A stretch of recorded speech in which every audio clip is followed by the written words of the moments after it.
What's up everyone and welcome back to Pokemon Platinum. So, today we're going to be continuing on from where we left, literally last episode, by nicknaming Drifloon. And this nickname actually goes to Dark Pulse 99 as well as Gen 5 Master. We're going to be naming, I can't even say anything, we're going to be naming Drifloon here Cool Whip because it has Cool Whip on its head. And I thought that was a pretty clever nickname, not really clever, but pretty funny nickname, and we're just going to be continuing on with wherever we left, and I guess that's Floraroma Town. Now, I think I actually missed the squirt bottle for some reason, or at least someone said that in the comments, and I'm actually not sure if I did, but apparently I did, so cool. I definitely got it in previous recordings, but like I said, I couldn't get Drifloon to show up, so I guess in the newer recording I forgot to get it. So either way, I'm going to go heal up and then we're going to continue on with our adventures. Alright, so we're doing this one in the nighttime just to switch it up a little bit because I know usually I do it in the evenings, and I am actually still recording this in the evening. Right now it's 4:30, but I've set my clock to be 4:30 a.m. rather than p.m. when I'm actually recording it, so that we can actually have a little bit of a change in scenery, and by scenery I just mean make it dark time, or nighttime rather. It's not nighttime in the game technically, it's more like morning, but it's so early in the morning that you still have darkness surrounding the world. So anyway, I actually am surprised that I got Cool Whip to be female again, because I actually had to reset the game in order to do the battle again, so kind of surprised that I actually got it female again twice in a row, actually 3 times in a row, because I failed one recording before I started doing this one. So let's see what we got here. We're working with Focus Energy, Gust, Astonish, and Minimize, so really nothing I can do to this Geodude here, so I'm just going to be using the switching in and out tactic here and there so that I can take out these Geodudes with ease while at the same time letting Cool Whip get some levels up. So yeah, I know a lot of you may actually be saying that it's Cool Whip, but that is why Gen 5 Master also deserves a mention here, because he actually said to nickname it Cool Whip, which is a reference to Family Guy, of course. A lot of you probably know that because I know a lot of people of this age group definitely enjoy Family Guy. I definitely used to enjoy it quite a lot. I haven't actually watched it in a pretty long time. I don't know, I kind of lost interest in it. But I still find it funny, you know, whenever it's on TV or whatever. I can put it on and I won't like get bored of it, so definitely a pretty funny show. Seth MacFarlane, nice guy, making a movie about a teddy bear that rapes children. Not really, but just some perverted teddy bear. I forgot what it's called, but it seems like a pretty interesting movie, I guess is like the word I can use here. Interesting is used very vaguely. Vaguely, by the way. Pretty sure there's a hidden item here because I don't think this rock would be here with absolutely no purpose. But apparently there isn't, unless... Oh, there it is, yep. Right in the middle. I can always tell, a lot of people can actually always tell when there's like an obvious hidden item like that was. Oh, there's Shellos here. I didn't even know you could find Shellos on this route. That's pretty weird. I definitely know one new Pokemon you can find in this route is Patsulitsu, or the actual name is Pachirisu, or Pach... I don't even know how to say its actual name. I'm just going to call it Patsulitsu. Oh, there it is. There it is. So if you can pronounce that, then good luck, and congratulations, because I cannot. Pachirisu, I guess, but Spirit of Steel used to call it Patsulitsu, so we're going to call it that. And this Pokemon you can actually catch in this route, so if you want to use a Pachirisu, it's a pretty cute little electric type, kind of reminiscent of Pikachu from back in the day. Well, not really back in the day, because like everyone knows about Pikachu, so I mean, even people that don't even know Pokemon might know Pikachu. They'll be like, what is that? It's a Pikachu. And where does Pikachu come from? Well, I don't know, some children's TV show or something? Yeah, I've actually had that happen, so that's why I'm even sharing the story. But basically, what is going on here is we're heading to a place called Eterna Forest, and that will lead us to Eterna City, which is where the second gym is. The second gym is going to be a grass type. That is one of the first reasons why I actually caught Cool Whip in the first place, because Cool Whip is a flying type, flying ghost type to be exact. So not only will it be, you know, our like a main damage dealer later on, because Psychic, Ghost, and Dark types are pretty heavy hitters. So he'll be a main heavy hitter as well as our flying type, or flyer. So basically he's going to have the move Fly on him. So he's going to do a double roll here, A few other nicknames that I actually really liked were Hindenburg, which was actually suggested by a billion people. Hindenburg, if you don't know, was this like tragedy that happened with a Zeppelin in Germany in the 30s, I believe. If I got that wrong, then please don't screw me up, because I only read the Wikipedia article for like 30 seconds, so... Well, actually, I did do a little bit of research into it, and I saw the original stock footage, and it is pretty shocking. I mean, if you haven't seen the original footage, it might be a little strong, I'm not sure, because I wouldn't really consider it strong because it's so classic, and nowadays people just have lost all sense of, like, morale. Well, I don't know what to call it. I don't think morale is the right word. I think it's moral. If moral is the word, or maybe they're the same word and I'm just pronouncing them differently, but basically this Zeppelin crashed in the 1939, if I'm exact. Don't quote me on that, but in the 1930s the Zeppelin crashed in Germany, and basically the reporter doing, you know, the coverage on it, like, literally burst into tears because he was legitimately had feelings for these people. He was like, you know, people are dying right here, and he actually felt it. Nowadays, I feel like that doesn't happen. I mean, if a reporter is reporting about, I don't know, a school bus that, like, crashed off... What does this lady do? Oh, she heals you. Yeah, I thought so. I thought this house actually healed you, so I guess it is that lady. So, nowadays, if, like, a school bus crashes off the side of the road and a bunch of children drown and die, the reporter can literally just be, hey, you know, I'm reporting here from... this unnamed river where a school bus has just crashed and a bunch of children just died, and they'll just say it normally like that, and I feel it's a bit weird. I mean, I don't know why times change in that way, but whatever. Here we actually have Eterna Forest, and we have the introduction of something I would say exclusive to Platinum, because I don't think I've seen it used in other games after this one. Maybe a little bit in other games, but, you know, that you don't actually get to battle with your teammate. Actually, it might have been in Black and White, but basically it's partner battles. So this is Cheryl, and yes, my name is Orange, so she wants to ask us for a big favor. She is afraid to go through the forest on her own. Now, you may actually notice if you play Diamond and Pearl, Platinum definitely got, like, vamped up the graphics here in the forest, because before they actually didn't have these, like, awesome shadow effects here. And I know it's all pixels, but honestly, I feel like it makes the game look so much cooler. Just like in Black and White, where basically they had these small visual effects, like the leaves going down the routes, you know.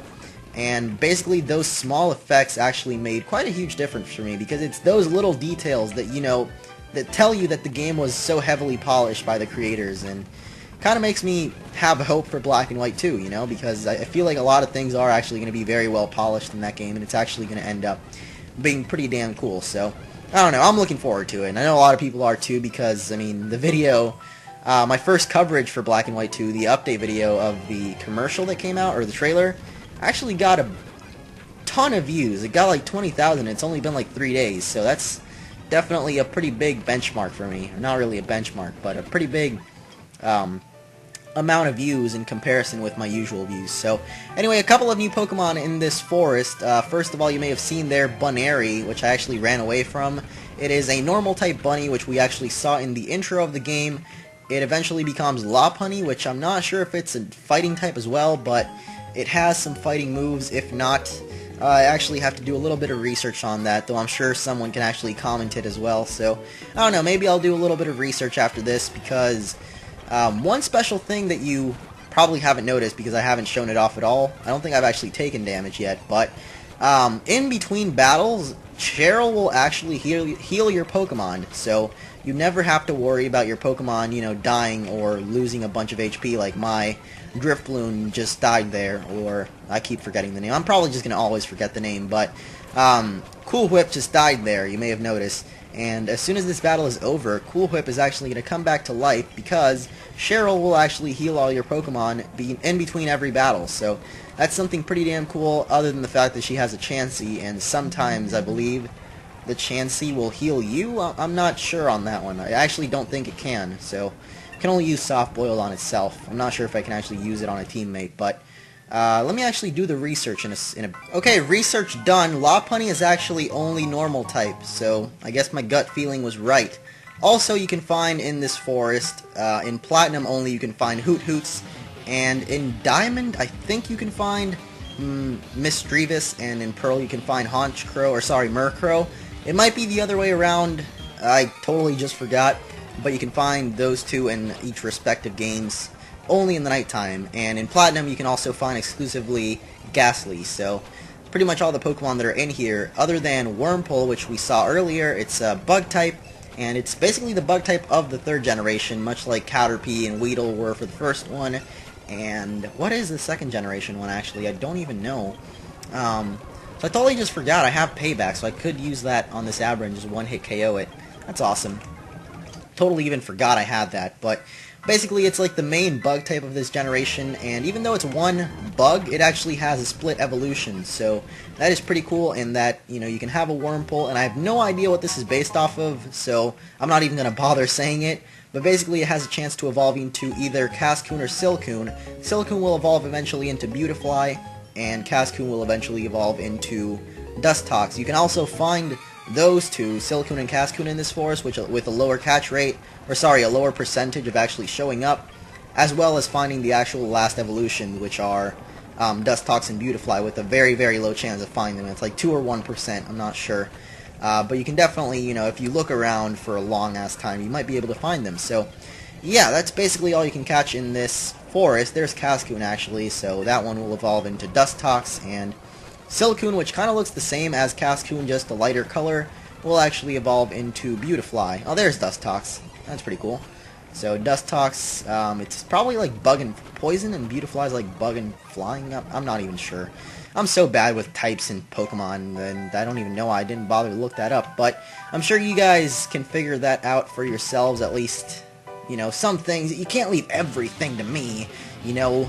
Even though I know that's kind of what I'm here for, is to kind of know everything, but whatever, I try my best. So, let's just keep going through this forest, taking down some more double battle-y trainers. Actually, that's something that I didn't even mention, but I suppose it's kind of obvious, is the fact that all of these have been double battles, but wow, that's not even worth mentioning. I don't even know why I just did. But, basically these double battles, just like with the Dawn chick, you can control your Pokemon, but Chansey controls all of her moves on her own, so that's cool.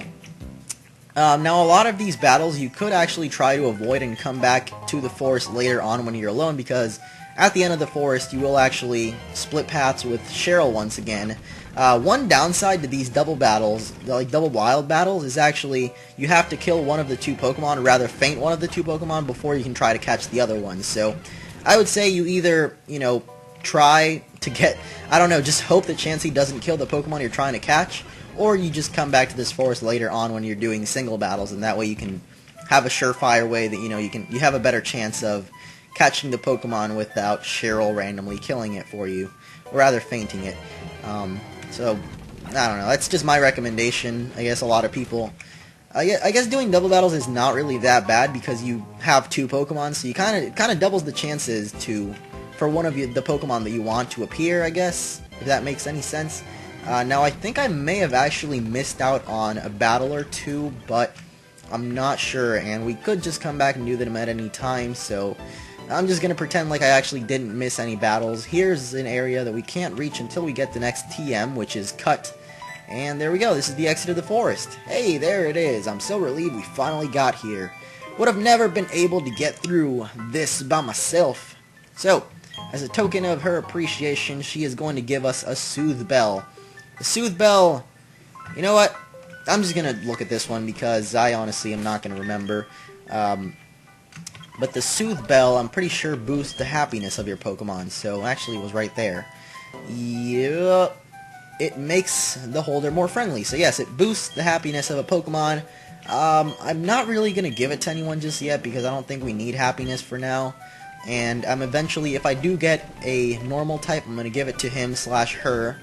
Because that's going to help him, you know, get a bunch of happiness faster, and then we can teach it returns. So that's what I would recommend you do, at least if you're using a normal type Pokemon. So down here there's actually going to be a couple of cut trees, just as a shortcut if you don't want to get through Eterna Forest when you're coming back through. And we actually have a couple of fishermen here that will want to battle you, like this one for example, and I really hope this isn't the guy that I'm thinking of. No, it's not.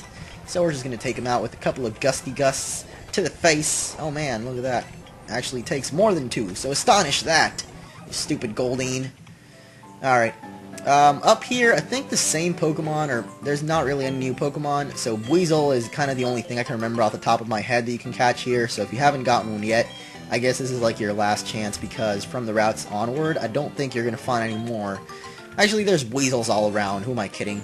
Weasel's like the main water type of this generation, so, yeah, I guess you can find a bunch throughout. It's a pretty good water type, but not really my cup of tea, so I'm not going to use one. I already have Prinplup anyway, so yeah, let's take on the final few fishermen that are here. There's 2 more, and this guy here. This guy, oh my gosh, you're going to see why I'm even saying this. So he starts off with a Magikarp, the most useless Pokemon in the game.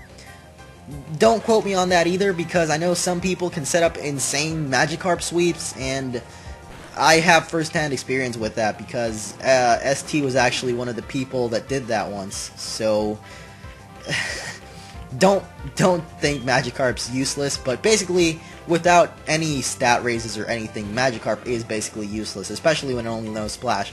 Now this guy here, he had a Magikarp at level 8, now you'll notice his second Pokemon is a Magikarp at level 10.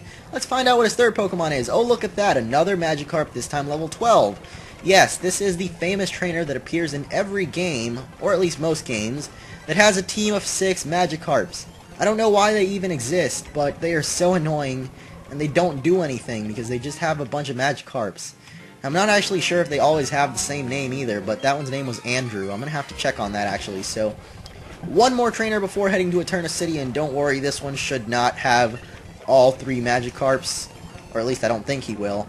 So here we're learning Stockpile, which is a move that actually doesn't do too much on its own, but can be paired up with moves that are Swallow and Spit Up, which do damage, you know, the more stockpiled you are. I don't really like the Stockpile combo moves, so I'm actually not going to pick him up on Cool Whip. And there we go, a guard special is the final item in this route, and here we are in Eterna City. So, I want to thank you guys for watching this episode. Next time we'll be starting up the shenanigans here. As you can see, there's a Team Galactic, guys. So thumbs up if you enjoyed this video, and I'll see you guys next time.